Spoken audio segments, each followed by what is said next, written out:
तो चलो फिर तांडव शुरू करते हैं। एपिसोड के स्टार्ट में दिखाया जाता है कि इस बंदे की हालत लियू बिन ने बहुत ही ज़्यादा ख़राब कर दी होती है और अपने गालों को पकड़ वो कहने लगता है कि हम लोग फ्लेम किंगडम के हैं और तुम हमारे सामने कुछ भी नहीं हो, फलना ढेकना वाली बातें। और लियू बिन उसकी बातों को काटते हुए कहने लगती है कि पहली बार जब डीमन क्लैन को असेंबल किया गया था तब ये कहा गया था कि ये जितने भी 18 किंगडम्स है वो सारे के सारे एक ही रहेंगे और उन्हें कोई भी डिवाइड नहीं कर सकता। अगर किसी ने भी इस 18 किंगडम को डिवाइड करने का ख्याल अपने मन में भी लाया तो उसका एग्जीक्यूशन डिसेंडेंट ऑफ लू क्लैन होने के नाते मैं उसी वक्त कर दूंगी। ओरिजिनली ये अलायंस कॉन्फ्रेंस है सिंबल ऑफ यूनिटी का और साथ में हम लोगों को समान अधिकार भी देता है हर एक डीमन क्लैन को। लेकिन अभी और ये बंदा पूरी तरीके से कांप गया होता है और लियो बिन अपना विकराल रूप इस जगह पर धारण करते हुए इस बंदे से गुस्से में कहने लगती है कि मेरे ख्याल से सारे लोग इन सारी बातों को भूल चुके हैं कि किस तरीके से हम लोगों को एक साथ मिलकर एक दूसरे का सहारा बनना चाहिए। और ये बंदा बोलने लगता है कि प्लीज मुझे माफ कर दीजिए, मैं आपसे माफी मांगता हूं। और पूरा बॉडी इसका कांपने लगा था। तभी ये बंदा जिसे तमाशा देखना बहुत पसंद है, इसका नाम है सीमिंग, चेयरमैन ऑफ द संबाला ग्रुप,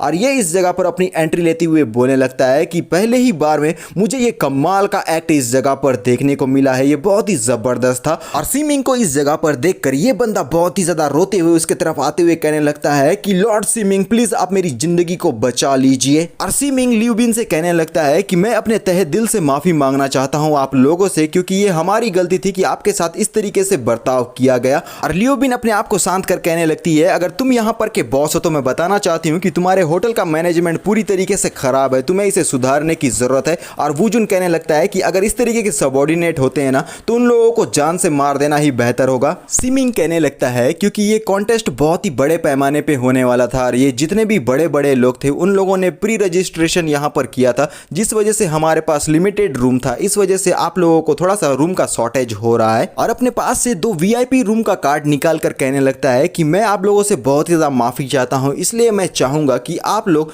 मेरे इन स्पेशल वीआईपी रूम में रहने का कष्ट करें। जिसमें से एक कार्ड तो ये 2 सिबलिंग्स है उन लोगों को देते हुए कहने लगता है कि अगर तुम लोगों को बुरा ना लगे तो तुम लोग मेरे प्राइवेट पेंट हाउस में रह सकते हो, वो बहुत ही ज्यादा कंफर्टेबल है और यहाँ पर मैं उसे खुद ही पर्सनली जाकर क्लीन करवा दूंगा, तो उसी सफाई की आपको चिंता करने की जरूरत नहीं है। और साथ ही जिस जगह पर ये पेंट हाउस मौजूद है उस जगह बहुत ही ज्यादा खूबसूरत है, आप लोगों को रहने में काफी मजा आएगा। और ये सारी बातों को सुनने के बाद ये दोनों काफी ज्यादा चौंक भी गए होते हैं और उन लोगों के मुंह खुले हो जाते हैं। और फिर वो इस जगह पर चिल्लाते हुए कहने लगता है कि अभी जो मेरा पुअर मैनेजमेंट था उसकी गलती की वजह से मैं जितने भी कंटेस्टेंट इस जगह पर आए हैं और जिन्हें भी दिक्कत हुआ है उन सबसे अपने दिल से माफी चाहता हूं और मैं आशा रखता हूं कि आप सभी लोग मेरे इस माफी को एक्सेप्ट करेंगे। फिर वो लियो को देखते हुए एक स्माइल के साथ कहने लगता है कि एक बहुत ही बड़ा बेनिकेट इस जगह पर होने वाला है, तो सारे लोग अच्छे से आराम करिए और बिल्कुल भी गुस्सा मत होइएगा और मैं फिर से आप लोगों से माफी मांगता हूं। और तभी हमारा लियो उस बंदे को दिखाकर बोलने लगता है कि आखिर इस बंदे के साथ तुम किस तरीके से डील करने वाले हो, क्योंकि इसने हम लोगों की बहुत ही बुरी तरीके से बेइज्जती की थी, क्या तुम इसे बस ऐसे ही सस्ते में छोड़ देना चाहते हो। और फिर हम देख पाते हैं सीमिंग का एक सीरियस वाला लुक जो कि बहुत ही ज्यादा डेविलिश है और ये बंदा पूरी तरीके से कांपते हुए रोते हुए बोलने लगता है कि लॉर्ड सीमिंग प्लीज मुझे बचा लीजिए, मैं बिल्कुल भी मरना नहीं चाहता। सीमिंग ने अपने पास से एक पिस्टल को निकाल लिया होता है जिसमें 6 स्लॉट है, यानी कि 6 बुलेट इस जगह पर डाले जा सकते हैं। और सीमिंग कहने लगता है कि ये बड़ी ही सिंपल वाली बात है। फिर हम देखते हैं कि वो अपने 6 स्लॉट में से 5 स्लॉट के अंदर में बुलेट को भर देता है और एक जगह पर उसे खाली छोड़ते हुए बोलने लगता है कि इसका जो भविष्य है ना वो ये सारी चीजें डिसाइड करेगी, तो हम इसके किस्मत के ऊपर में सारी चीजों को छोड़ देते हैं। बोलकर वो पहले अपने एक बार राउंड को घुमा देता है, तुम लोग जानते हो ना किस तरीके से घुमाते हैं, और फिर यहाँ पर बटन को लॉक कर देता है। और हम देख पाते हैं कि इस बंदे की पूरी फट गई होती है क्योंकि यहाँ पर सीमिंग ने अपने पिस्टल को उसके माथे पर टिका दिया होता है और ये बंदा बहुत ही डर के मारे इस जगह पर रोने लगता है। और सीमिंग बोलने लगता है कि यहाँ पर 5 बुलेट है जिनमें से एक जो जगह है वो खाली छोड़ दी है, अगर इसकी किस्मत अच्छी रही तो वो इस जगह पर सर्वाइव कर पाएगा। और ये बंदा बोलता है कि मुझे प्लीज माफ कर दीजिए। और ये सारे लोग यहाँ पर देख रहे होते हैं, जहाँ पर लियू बिन और वूजुन तो एक बार के लिए थोड़ा सा चौंक कर उसे देखने लगते हैं, लेकिन हमारे लियो को इन सारी बातों से बिल्कुल भी फर्क नहीं पड़ता। और तभी हम देखते हैं कि उसने इस जगह पर उस पिस्टल से शूट भी कर दिया होता है, जिसका किस्मत बहुत ही अच्छा था और इस वजह से ये बंदा इस जगह पर बच चुका है। और फिर यहाँ पर हम देख पाते हैं कि ये बंदा काफी ज्यादा यहाँ पर उसे शुक्रिया अदा करते हुए बोलने लगता है कि लॉर्ड सीमिंग आपका बहुत बहुत शुक्रिया, क्योंकि आपकी वजह से मेरी जिंदगी बच गई है, आपका बहुत बहुत शुक्रिया। और फिर हम देख पाते हैं कि सीमिंग उससे बोलने लगता है कि अब से तुम हमारे होटल से दूर हट जाओ और यहाँ पर आने की गुस्ताखी बिल्कुल भी मत करना। अगर तुम किसी भी तरीके से मेरे सामने आ गए तो तुम्हारा क्या होगा तुम अच्छी तरीके से जानते हो। और ये बंदा बोलता है कि लॉर्ड सीमिंग, मैं दोबारा इस जगह पर बिल्कुल भी नहीं आने वाला, प्लीज़ आप मुझे माफ़ कर दीजिए। और इसी तरीके से कुछ समय बीत गया होता है, फालतू का शो हम लोगों को देखने मिल गया।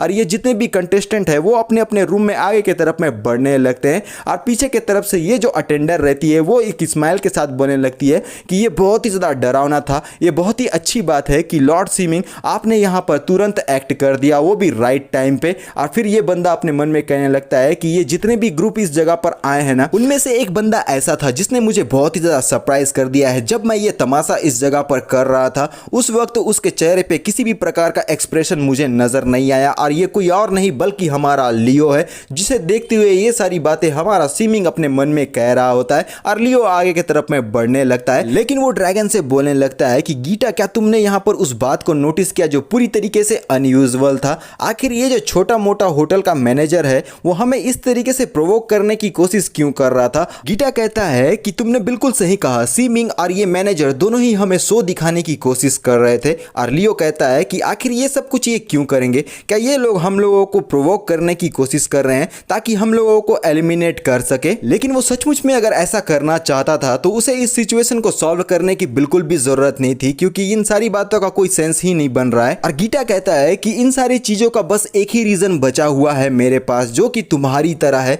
मेरे ख्याल से वो सारे लोगों को यहाँ पर टेस्ट करने की कोशिश कर रहा है कि किसके पास कितना ज्यादा स्ट्रेंथ है और वो यहाँ पर अपने अपोनेंट को सेलेक्ट कर रहा है। और सीमिंग लियो को जाता हुआ देखकर इस जगह पर हंसना शुरू कर देता है, जैसे कि और फिर हम देख पाते हैं कि अब यहाँ पर इसने हमारे लियो को अपना अपोनेंट एक्सेप्ट कर लिया है और वो बोलने लगता है कि बहुत जल्द ब्रदर हम लोग अरीना में दोबारा से मिलेंगे जहाँ पर हमें बहुत ही मज़ा आने वाला है। और फिर हम देख पाते हैं कि ये जो सारा शो है कोई एक लड़की बैठकर चाय पीती हुई देख रही होती है और उसका जो बटलर है वो बोलने लगता है कि आप चाहती है कि मैं यहाँ पर दोबारा से आपके कप को फिल कर दूँ। और ये लड़की बहुत ही क्यूट और कमाल की और खूबसूरत सी नज़र आ रही होती है और एक स्माइल के साथ कहने लगती है कि मुझे अब इसकी कोई भी जरूरत नहीं है, मैंने जितना टी पीना था वो पी लिया है। और अपने मन में कहने लगती है कि जाओ फैंक, मैं आशा रखती हूँ कि सारी चीजें जो है वो स्मूथली आगे बढ़े और मेरे ख्याल से ये हाउ लियांगना हो सकती है शायद। और फिर बंदा अनाउंस करना शुरू कर देता है कि ये जो इंटायर अलायंस टूर्नामेंट है वो दो पार्ट्स में यहाँ पर डिवाइडेड होगा। पहला जो पार्ट है वो क्वालिफायर राउंड होगा, सेकेंड स्टेज जो है वो एलिमिनेशन राउंड होगा। और यहाँ पर टोटल 36 पार्टिसिपेंट आए हुए हैं, वो भी 18 किंगडम के, और वो एक दूसरे के अगेंस्ट में कॉम्पीट करेंगे। और प्रीवियस ईयर का जो चैंपियन है ना उसे क्वालिफायर राउंड में पार्टिसिपेट करने की बिल्कुल भी जरूरत नहीं है। और बाकी के ये जो 35 पार्टिसिपेंट्स है उन लोगों को यहाँ पर 7 ग्रुप्स में डिवाइड कर दिया जाएगा और हर एक ग्रुप में 5 लोग मौजूद रहेंगे जो कि क्वालिफायर के तौर पर एक दूसरे के अगेंस्ट में कॉम्पीट करेंगे। और 5 लोगों में से जो भी इस बैटल को जीतेगा वो आगे की तरफ में एडवांस कर जाएगा। और ये जितने भी 8 विनर्स है वो आखिरी में जाके एलिमिनेशन स्टेज में एक दूसरे के अगेंस्ट में कॉम्पीट करेंगे 1-on-1 मैच में। और आखिरी में जाकर एक बंदा ऐसा होगा जो इन सारे बैटल को जीतने के बाद वो इस जगह पर का चैंपियन बन जाएगा। और ये सारी चीजों को सोच रहा होता है हमारा वूजुन और फिर वो अपने मन में सोचने लगता है मैं इस बंदे के ऊपर में बिल्कुल भी भरोसा नहीं कर सकता, क्योंकि इसका ये जो गोल है ना वो बाकी लोगों के मुकाबले में एकदम ही डिफरेंट है। मुझे अपने लिए कुछ अलग चीजों को फिगर आउट करना होगा ताकि मैं अपने रैंकिंग को और ज्यादा इंप्रूव कर सकूं। और कल रात को जो कुछ भी हुआ ऐसा दोबारा बिल्कुल भी नहीं होना चाहिए और इसके लिए मुझे अपने आप को तैयार करना होगा, बोलकर वो एक शॉप के सामने में खड़ा रहता है। और फिर हम लोगों को फ्लैशबैक भी दिखाया जाता है जहां पर लियू बिन, वूजुन और लियो तीनों ही उस बेनेकेट हॉल के अंदर में जा रहे होते हैं। और तभी ये जो गार्ड है उन लोगों को इस जगह पर से आगे जाने के लिए रोक देता है, क्योंकि जिस रास्ते से वो जा रहे होते हैं वो एक वीआईपी सेक्शन है यार, ये जितने भी बड़े बड़े वीआईपी लोग हैं इसी रास्ते से जाया करते थे। और लियो बिन उससे कहने भी लगती है कि हम लोग यून किंगडम से हैं तो तुम्हें हम लोगों को जाने देना चाहिए। लेकिन ये जो गार्ड है ना वो अलग अलग तरीके का यहाँ पर रीजन देते हुए इन लोगों को आगे बढ़ने बिल्कुल भी नहीं दे रहा होता और काफी ज्यादा इन लोगों को नीचे दर्जे का मानने लगता है। और इसी तरीके से वूजुन याद करता है कि किस तरीके से जब से वो लोग इस जगह पर आए हुए हैं और ये जितने भी हाई क्लास के लोग हैं वो सारे लोग उन्हें नीचा दिखा रहे हैं, जो कि वूजुन को बिल्कुल भी पसंद नहीं आता और वो इस बात से पूरी तरीके से फ्रस्ट्रेटेड है और अपने मन में कहता है कि मैं इन बास्टर्ड को अपने आप को नीचा दिखाने बिल्कुल भी अब नहीं दे सकता। और ये जो ओनर है वो पीछे से बोलने लगता है कि डियर गेस्ट, आपका बहुत बहुत शुक्रिया, आप अपना ध्यान रखिए। और हमारा वूजुन आगे बढ़ते हुए अपने मन में बोलने लगता है कि मैंने इक्विपमेंट और ये जितने भी पोशंस थे उसे प्रिपेयर कर लिया है, मुझे अब सोचना चाहिए अच्छी तरीके से कि किसी चीज को मैं इस जगह पर भूल तो नहीं रहा हूँ। साइड के तरफ में हम देख पाते हैं कि एक जो रॉबर है लड़की से कहने लगता है कि कोई भी यहाँ पर तुम्हें बचाने के लिए नहीं आने वाला, जो कुछ भी वैल्यूएबल चीज तुम्हारे पास में है वो सारे के सारे मुझे हैंड ओवर कर दो। और हमारा जो वूजुन है उसी रास्ते से गुजर रहा होता है और ये लड़की बिना घबराए अपने मन में कह रही होती है कि ये सारे बकवास के लोग अपने आप को एडवांस किंगडम बुलाते हैं, जबकि ऑलरेडी इनके स्ट्रीट में रॉबरीज अब भी यहाँ पर चल रही है। क्या सचमुच में इन्हें अपने आप को एडवांस किंगडम बुलाना भी चाहिए? अगर मैंने नहीं सुना होता कि मेरा जो लविंग ब्रदर है वो इस जगह पर कंपटीशन में पार्टिसिपेट करने वाला है तो मैं इस जैसे छोटे से किंगडम में तो बिल्कुल भी नहीं आने वाली थी। और ये बंदा डराते हुए कहने लगता है कि तुम यहाँ पर बिल्कुल भी चिल्लाने की कोशिश मत करना और जो कुछ भी तुम्हारे पास में है जल्दी से मुझे दे दो, वरना ये सारी चीजें तुम्हारे लिए बिल्कुल भी ठीक नहीं होगी। और ये है ब्लैक गोल्ड गैंग का मेंबर। और ये लड़की भी अपनी एबिलिटी को अब इस जगह पर इस्तेमाल करते हुए अपने मन में कहने लगती है कि ये असेसन यहाँ पर स्टेल्थ एबिलिटी को यूज करते हुए आया हुआ है और साथ में ये किसी ग्रुप का मेंबर भी है,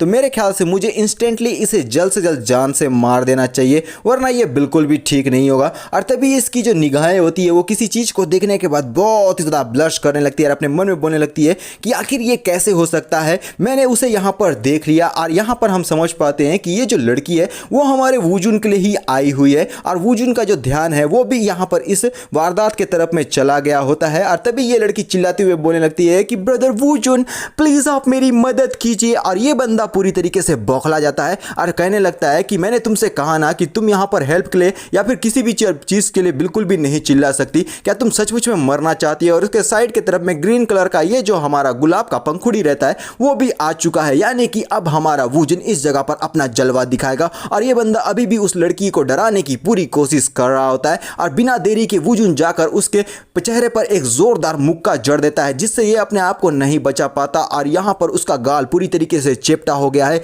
और हवा में उड़ते हुए पीछे की तरफ में जाने लगता है। और वो बोलने लगता है कि तू दोबारा से मेरे सामने में आ गया है, मेरे ख्याल से लास्ट टाइम जो मैंने तुझे सबक सिखाया था वो बिल्कुल भी तुझे पसंद नहीं आया है। और तभी ये जो लड़की रहती है वो गिरने भी लगती है और हमारा जो वूजुन है उसे अपने हाथों से पकड़ लेता है। और इस जगह पर क्या ही रोमांटिक सा सीन हमें नजर आता है। देखा हजारों दफा आपको फिर बेकरारी कैसी है, संभाले संभलता नहीं ये दिल, कुछ आप में बात ऐसी है। वूजुन को देखते हुए लड़की कहने लगती है कि ये तो बहुत ही ज्यादा हैंडसम लग रहा है और वूजुन बोलने लगता है कि आखिर तुम अकेले इस जगह पर क्यों आई हो? और ये लड़की अपने मन में बोलने लगती है कि उसने बस मुझसे अभी यही पूछा क्या मैं यहाँ पर ठीक हूँ। और हद से ज्यादा ब्लश करते हुए कहने लगती है कि ब्रदर मैंने बिल्कुल भी एक्सपेक्ट नहीं किया था कि मैं आपसे यहाँ पर मिलूंगी। इस लड़की का नाम है Mikel, princess of snow kingdom, advance snow element मेज और बहुत ही पावरफुल लड़की है, लेकिन वूजुन से बहुत ही ज्यादा प्यार भी करती है। और इन सारी चीजों को देखते हुए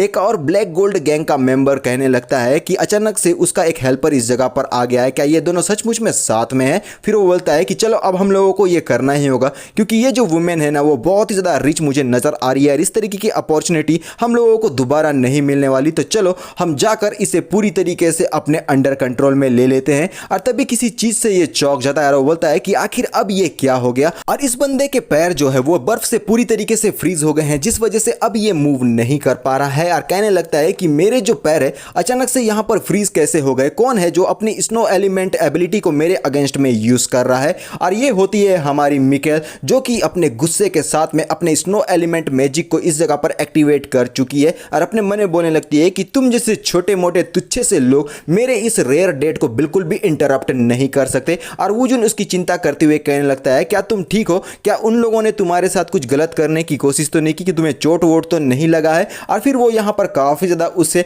क्यूट बिहेव करते हुए बोलने लगती है कि ऑलमोस्ट मैं यहाँ पर हर्ट होने वाली थी, लेकिन मेरी किस्मत इतनी अच्छी थी कि ब्रदर आप टाइम पर यहाँ पर आ गए हैं, इस वजह से ये जो टेरिफाइंग आदमी है ना वो मुझे बिल्कुल भी हार्म नहीं कर पाया। और वूजुन यहाँ पर कहने लगता है कि ये जो बंदा है ना उसे तो यहाँ पर प्रिजन में होना चाहिए, आखिर ये स्केप करके कैसे आ गया? और वो काफी ज्यादा लवी डबी हो रही होती है मिकेल वूजुन के साथ और वूजुन ने इस बंदे का बहुत ही बुरा हाल कर दिया होता है। मिकेल काफी लवी डबी होते हुए वूजुन से कहने लगती है कि इन लोगों को आप भूल जाइए, चलो हम दोनों साथ में चलते हैं और मुझे आपसे बहुत सारी बातें करनी है कई सारी चीज़ों के बारे में ब्रदर। तो हम लोगों को अब इस जगह पर से जाना चाहिए। और फिर हम देख पाते हैं कि उसने अपने स्नो वाला जो एबिलिटी है वो इस बंदे के अगेंस्ट में भी यूज़ कर दिया होता है। और फिर हम लेसी और उसकी सिस्टर को देख पाते हैं जो कि रोड क्रॉस कर रहे होते हैं। और काफ़ी ज़्यादा निराश होती हुई लेसी कहने लगता है कि लिटिल सिस्टर मैं तुमसे माफ़ी चाहता हूँ मेरी वजह से, क्योंकि मैं इतना ज़्यादा यूजलेस हूँ, ये सारी चीज़ें हो रही है। और सिस्टर कहने लगती है कि ब्रदर आखिर तुम किस बारे में बात कर रहे हो, मेडिसिन जो है उसके प्राइस बहुत ही ज़्यादा हाई है,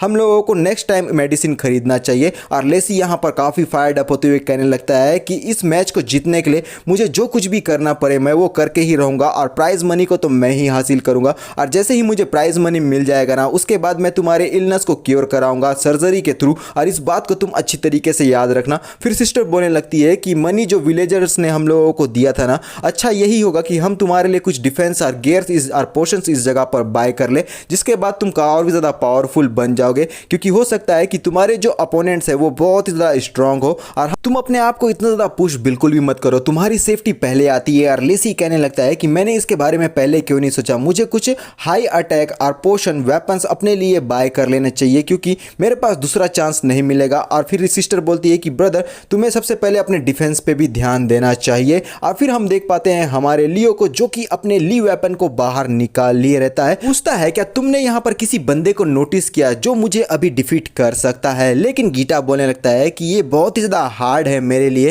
क्योंकि प्रीवियस चैंपियन जो है ना वो अभी तक इस जगह पर दिखाई नहीं दिया है और वो दोनों यू किंगडम से बिलोंग करते हैं। और र्यूमर कहता है कि वो दोनों बहुत ही ज़्यादा स्ट्रांग भी है। लेकिन उन दो चैंपियंस के अलावा अगर मैं बात करूं तो होटल में अभी भी दो बंदे ऐसे हैं जिनका प्रेजेंस बहुत ही ज़्यादा पावरफुल है और वो लोग तुम्हारा सामना बहुत ही अच्छे तरीके से कर सकते हैं। लेकिन मुझे नहीं लगता कि वो लोग बड़े ही आसानी से तुम्हारा सामना करेंगे क्योंकि उनके लिए शायद क्वालिफाइंग राउंड को तुम्हें क्लियर करना पड़ सकता है। और लियो बोलने लगता है कि मैं यहाँ पर कई सारे लोगों को ढूंढता आ रहा हूँ लेकिन कोई भी ऐसा मुझे नहीं मिल रहा है जो मुझे यहाँ पर डिफीट कर सके। और फिर वो बोलने लगता है कि रुको मेरे पास एक आइडिया है और अपने मन में कहने लगता है कि क्यों ना मैं 1 बाय 1 सारे लोगों को यहाँ पर एनालाइज करूँ और उन लोगों का पावर के बारे में पता करूँ। और फिर गीटा बोलने लगता है क्या तुम पागल हो चुके हो, तुम्हें आखिर इस तरीके की बकवास आइडिया आते कहाँ पर से हैं। और हम देख पाते हैं कि इस तरीके से टाइम जो है वो बीतने लगता है और वूजुन और हम इस मिकेल को भी देख पाते हैं जो कि अपना डेट इंजॉय कर रहे होते हैं एक दूसरे के साथ में। और ये दूसरा जो बंदा है वो भी यहाँ पर किसी प्रकार का कोई योगा वोगा कर रहा है। और फिर हम तीसरे बंदे को देख पाते हैं जो कि यहाँ पर पुशअप्स मार रहा होता है। लेकिन फिर भी यहाँ पर कोई भी हमारे लियो को नहीं मिला जो अभी उसे टक्कर दे सके। और फिर हमारा जो सीन रहता है द अलायंस टूर्नामेंट फाइनली जो इस जगह पर स्टार्ट होने वाला है उस जगह पर शिफ्ट हो गया है और आसमान में बहुत ही ज़्यादा फटाके फूट रहे होते हैं। और फिर हम अनाउंसर को देख पाते हैं जो कि पूरी तरीके से चार्ज्ड अप है क्योंकि उसने अभी अभी यहाँ पर स्टिंग को पिया है। हम देख पाते हैं फ्लेम किंगडम के किंग जिसका नाम है सीमिंग द फर्स्ट, यानी कि जो दूसरा बंदा चेयरमैन बन के बैठा हुआ है वो सीमिंग द सेकंड है। और पीछे से कोई कहने लगता है कि यहाँ पर कुछ एक्स्ट्रा ऑर्डिनरी होने वाला है। और फिर हम देख पाते हैं कि मैच जो है वो फाइनली इस जगह पर स्टार्ट होने वाला है और ऊपर की ओर काफी ज्यादा फटाके फूट रहे होते हैं, फाड़ फूड़। और अनाउंसर काफी फायर्ड अप तरीके से बोलने लगता है तो चलो मैं ये जितने भी कंटेस्टेंट है फर्स्ट ग्रुप के क्वालिफाइंग राउंड के लिए उन लोगों का वेलकम करता हूं। तो चलो सारे के सारे लोग स्टेज में आ जाओ। और स्टेज के ऊपर में बहुत ही पावरफुल लोग इस जगह पर परछाई के रूप में दिखाई देते हैं जो कि एक दूसरे के अगेंस्ट में अब इस जगह पर फाइट करने वाले हैं। फिर हम 3 लोगों को देख पाते हैं जो कि यहाँ पर कंटेस्टेंट है। पहला कंटेस्टेंट है हुई किंगडम का, दूसरा कंटेस्टेंट है हुआंग किंगडम का, तीसरा कंटेस्टेंट है सुआंग किंगडम का। और पीछे से अनाउंसर बोलने लगता है कि आप सभी का यहाँ पर स्वागत है। और फिर हम देख पाते हैं एक बहुत ही पावरफुल डीमन को जो यहाँ पर है सीड कंटेस्टेंट यान किंगडम का लेवल 51 गैलेक्टिक वॉरियर जुआन वू द स्ट्रॉन्गेस्ट डिफेंडर। और मेरे ख्याल से ये जो बंदा है ना वो यान किंगडम से बिलोंग करता है लेकिन फाइट जो है वो फ्लेम किंगडम के तरफ से कर रहा है। और यही बात को अनाउंसर इस जगह पर अनाउंस करने लगता है। और सीमिंग फर्स्ट कहने लगता है कि मैच जो है वो बहुत ही जल्द इस जगह पर स्टार्ट हो जाएगा और ये जो इंटायर वर्ल्ड है वो इस बात को विटनेस करेगी कि फ्लेम किंगडम स्ट्रेंथ में बाकी लोगों के मुकाबले कितना ज्यादा पावरफुल है। और उसके साइड वाला बंदा कहने लगता है कि बिल्कुल सही कहा आपने सर, और ये जो मैच है ना इस साल का चैंपियनशिप बैटल तो हम ही जीतेंगे और फ्लेम किंगडम जो है वो चैंपियन बनने वाला है। और इस जगह पर 5 कंटेस्टेंट आ चुके हैं और ये जो लाइट है इन कंटेस्टेंट के ऊपर में पड़ने लगती है। और इन सबको देखते हुए ये जो अनाउंसर है इस जगह पर चिल्लाते हुए बोलने लगता है कि अब हम लोग यहाँ पर स्वागत करेंगे फाइनल कंटेस्टेंट कंटेस्टेंट वो भी यून किंगडम का गैन लियो। और इस जगह पर हमारा लियो भी अपनी एंट्री ले चुका है और फर्स्ट मैच में ही उसका यहाँ पर फाइट होने वाला है। और क्या ही कमाल का लियो इन सारी जगहों पर लग रहा होता है। और गीटा यहाँ पर अंदर से बोलने लगता है क्या सचमुच में तुम ये सारी चीज़ों को करना चाहते हो। और लियो एक डेविलिश स्माइल के साथ बोलने लगता है कि जी हाँ, मैं ये करूँगा क्योंकि मेरे काम करने का यही तरीका है। और यहाँ पर हम एक अंडरग्राउंड जगह को देख पाते हैं जहाँ पर बैटिंग की जाती है। और ये सारे जो लोग हैं वो यहाँ पर एक दूसरे के जो कंटेस्टेंट है उनके ऊपर में बैट कर रहे होते हैं कि कौन जीतने वाला है कौन हारने वाला है। और फिर तभी हमारा जो कोई बंदा है वो यहाँ पर किसी को देखते हुए बोलने लगता है कि आखिर क्या तुम इस बंदे के ऊपर में बैट करना चाहोगे। और ये बंदा हमारे लियो के बारे में बात कर रहा है भैया, और कहने लगता है कि मेरे ख्याल से तुम्हें इसके ऊपर में बैट करना चाहिए। लेकिन वो बंदा बोलने लगता है क्या मैं तुम्हें सच में इतना बड़ा गधा नजर आता हूं। और तभी हम देखते हैं कि चेयरमैन सीमिंग जो सेकंड इस जगह पर अपनी एंट्री लेते हुए बोलने लगते हैं कि मैं इस बंदे के ऊपर में 5 मिलियन बैट लगाना चाहूंगा। सीमिंग सेकंड को देखकर ये लोग यहाँ बोलने लगते हैं कि बॉस आखिर आप यहाँ पर क्या कर रहे हैं, आपका भी तो मैच होने वाले हैं ना। और सीमिंग कहने लगता है कि मेरा जो मैच है ना वो बाद में होने वाला है और मैं कुछ मस्ती इस जगह पर करना चाहता था तुम लोगों के साथ, तो इसलिए मैं इस जगह पर आ चुका हूँ। और ये सारे लोग खुश होते हुए बोलने लगते हैं कि हमारा जो बिग बॉस है ना वो बहुत ही ज़्यादा जेनरस है और वो बहुत ही एक्सीलेंट है। और वो हमारे लिए जो है वो उस वीक बंदे के ऊपर में पैसा लगा रहे हैं ताकि हम लोग यहाँ पर पैसा कमा सके। और ये मैनेजर जिसे उसने दफा होने के लिए कहा था वो अब भी इसके साथ में, यानी कि ये दोनों मिले हुए हैं। और कहने लगता है मैनेजर क्या सचमुच में आप इस बंदे के ऊपर में बैट लगाने वाले हैं, क्या आपने सारी चीज़ों को प्रिपेयर कर लिया है। और सीमिंग सेकंड कहने लगता है कि हमें जल्दबाजी करने की कोई भी ज़रूरत नहीं है, मैच जो है वो यहाँ पर आसानी से बिल्कुल भी ख़त्म नहीं होने वाला है। सबसे पहले हम लोगों को इस मैच को अच्छी तरीके से देखना होगा क्योंकि इसका ये जो परफॉर्मेंस है ना वो स्क्रीन में बहुत ही बड़ा होने वाला है। तो तुम्हें यहाँ पर थोड़ा सा अपने अंदर में सब्र रखना चाहिए। और फिर हमारा जो सीन रहता है वो अरीना की तरफ में शिफ्ट हो गया है जहाँ पर पांचों कंटेस्टेंट एक दूसरे के आमने सामने में है। अनाउंसर यहाँ पर काफ़ी फायर्ड अप ढंग से बोलने लगता है कि जितने भी कंटेस्टेंट है उन लोगों ने अपनी पोजीशन ले ली है, तो काउंटडाउन अब मैं यहाँ पर स्टार्ट करता हूँ। फिर हम देख पाते हैं फिल्म किंगडम के राजा यानी कि सीमिंग द फर्स्ट को तब काउंट होता है नंबर 5। फिर हम देख पाते हैं वूजुन को तब काउंट होता है नंबर 4। फिर हम देख पाते हैं इन कंटेस्टेंट को तब नंबर काउंट होता है 3। और फिर हम देख पाते हैं इस बहुत ही पावरफुल बंदे को जिसकी आंखें बहुत ही ज़्यादा चमक रही है और नंबर काउंट होता है 2। और फिर हम देख पाते हैं हमारे लियो को जो कि अपने कंधे को थोड़ा सा स्ट्रेच कर रहा है और फिर यहाँ पर नंबर काउंट होता है 1। और यहाँ पर हम देखते हैं जैसे ही 1 काउंट होता है ये जो 3 कंटेस्टेंट रहते हैं बिना देरी के सीधा वू के ऊपर में अटैक करने के लिए आगे बढ़ गए होते हैं फायर्ड अप ढंग से। लेकिन ये जो वू है वो एकदम कच्चा खिलाड़ी नहीं है, वो भी अपने आप को फायर्ड अप कर देता है इस जगह पर फाइट करने के लिए और जोर से चिल्लाता है ब्लैक स्टील आर्मर ओपन। और उसकी आंखें बहुत ही कमाल की चमक रही होती है। और फिर हम देखते हैं स्टार ब्लैक स्टील आर्मर को जो कि उसके बॉडी में पूरी तरीके से आने लगता है और इस तरीके से उसका जो पूरा बॉडी है वो ब्लैक कलर का हम लोगों को नजर आता है। फिर एक नोटिफिकेशन दिखाता है ब्लैक आर्मर मोड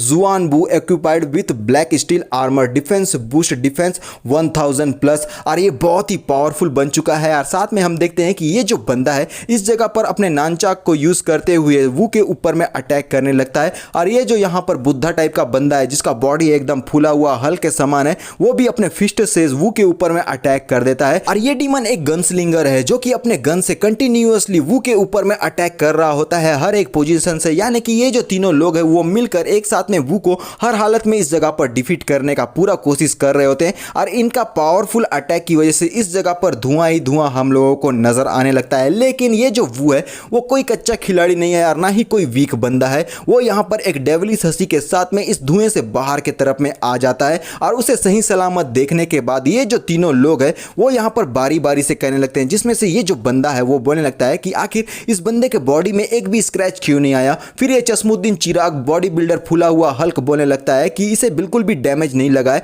यहाँ पर कुछ तो गलत है क्योंकि यहाँ पर मार्क का एक भी निशान नहीं है। और दूसरा वाला बंदा बोलने लगता है कि उसके ऊपर में कंटिन्यूअसली अटैक करते रहो वरना ये हम लोगों को बिल्कुल भी जिंदा नहीं छोड़ेगा। और हम अपने सेलिब्रिटी बॉय को देख पाते हैं जो कि यहाँ सोफे में या फिर बेड पर अच्छे से आराम करते हुए यहाँ पर देखते हुए बोलने लगता है कि ये जो वीक लोग हैं उन लोगों ने अपना गैंग बना के एक स्ट्रॉन्गेस्ट बंदे के ऊपर में अटैक कर दिया है। क्या इन्हें ऐसा लगता है कि इस तरीके से ये लोग यहाँ पर सर्वाइव कर पाएंगे। और वो जो यहाँ पर उसकी बातों को सुन रहा होता है और सेलिब्रिटी बोलने लगता है जिसका नाम मैं अभी के लिए भूल चुका हूँ और कहता है कि ये बस अपना स्टेमिना को वेस्ट कर रहे हैं, इन लोगों को यहीं पर डिफीट मान लेना चाहिए था। और फिर तभी वो साइड की तरफ में देखता है, बोलता है लेकिन फिर भी ये जो बंदा है आखिर वो क्या करने की कोशिश कर रहा है। और ये होता है हमारा लियो जो कि अपने बॉडी को यहाँ पर स्ट्रेच कर रहा होता है, अपने मन में बोलने लगता है कि मेरा जो वार्म अप है ना वो बस ऑलमोस्ट हो ही गया है, तो अब यहाँ पर तुम सारे लोग तैयार हो जाओ क्योंकि मैं तुम लोगों का सामना करने वाला हूँ। और गीता बोलने लगता है कि मेरा जो एनर्जी है ना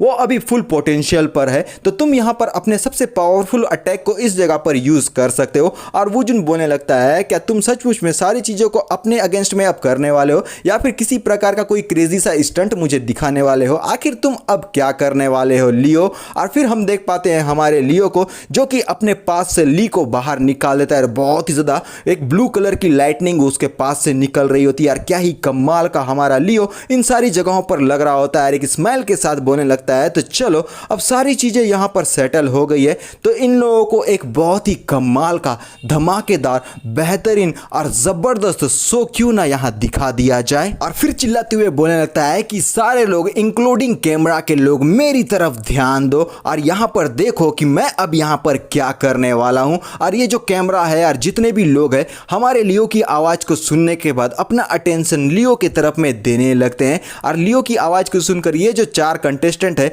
वो लोग भी कंफ्यूज होकर हमारे लियो को ही देखने लगते हैं। और लियो एक स्माइल के साथ में बोलने लगता है कि तुम लोग अपने स्ट्रॉन्गेस्ट डिफेंस को इस जगह पर एक्टिवेट कर दो। और ये सुनने के बाद वो काफ़ी कंफ्यूज होकर बोलता है क्या आखिर क्या तुम्हारे जैसा कोई बंदा यहाँ है जो मुझे यहाँ पर डिफीट भी कर सकता है। और फिर लियो बोलने लगता है तो ठीक है, अगर तुम यहाँ पर अपने डिफेंस को एक्टिवेट नहीं करोगे तो उसके बाद जो कुछ भी होगा मुझे उसके लिए कोई भी ब्लेम नहीं करेगा क्योंकि मैं अब तुम्हारे ऊपर मैं अटैक करने वाला हूँ। और एक बहुत ही पावरफुल स्लैश इन लोगों के अगेंस्ट में लगाते हुए बोलता है पावरफुल स्ट्राइक। और ये बहुत ही खतरनाक अटैक होता है क्योंकि आसपास की चीज़ें पूरी तरीके से उड़ गई होती है और इसका जो धमाका है वो इतना ज़बरदस्त रहता है क्या ही बताऊं। और इसे हम लोग सैटरिंग पियर्स क्रिटिकल हिट बोलते हैं। और फिर यहाँ पर हम देख पाते हैं कि इतना बड़ा धमाका की चपेट में ये चारों के चारों कंटेस्टेंट आ गए होते हैं, ज़मीन पूरी तरीके से उखड़ने लगती है। और इतना पावरफुल अटैक को देखने के बाद सेलिब्रिटी बॉय की आंख फटी की फटी रह जाती है। और ये जो फ्लेम किंगडम के जो लॉर्ड है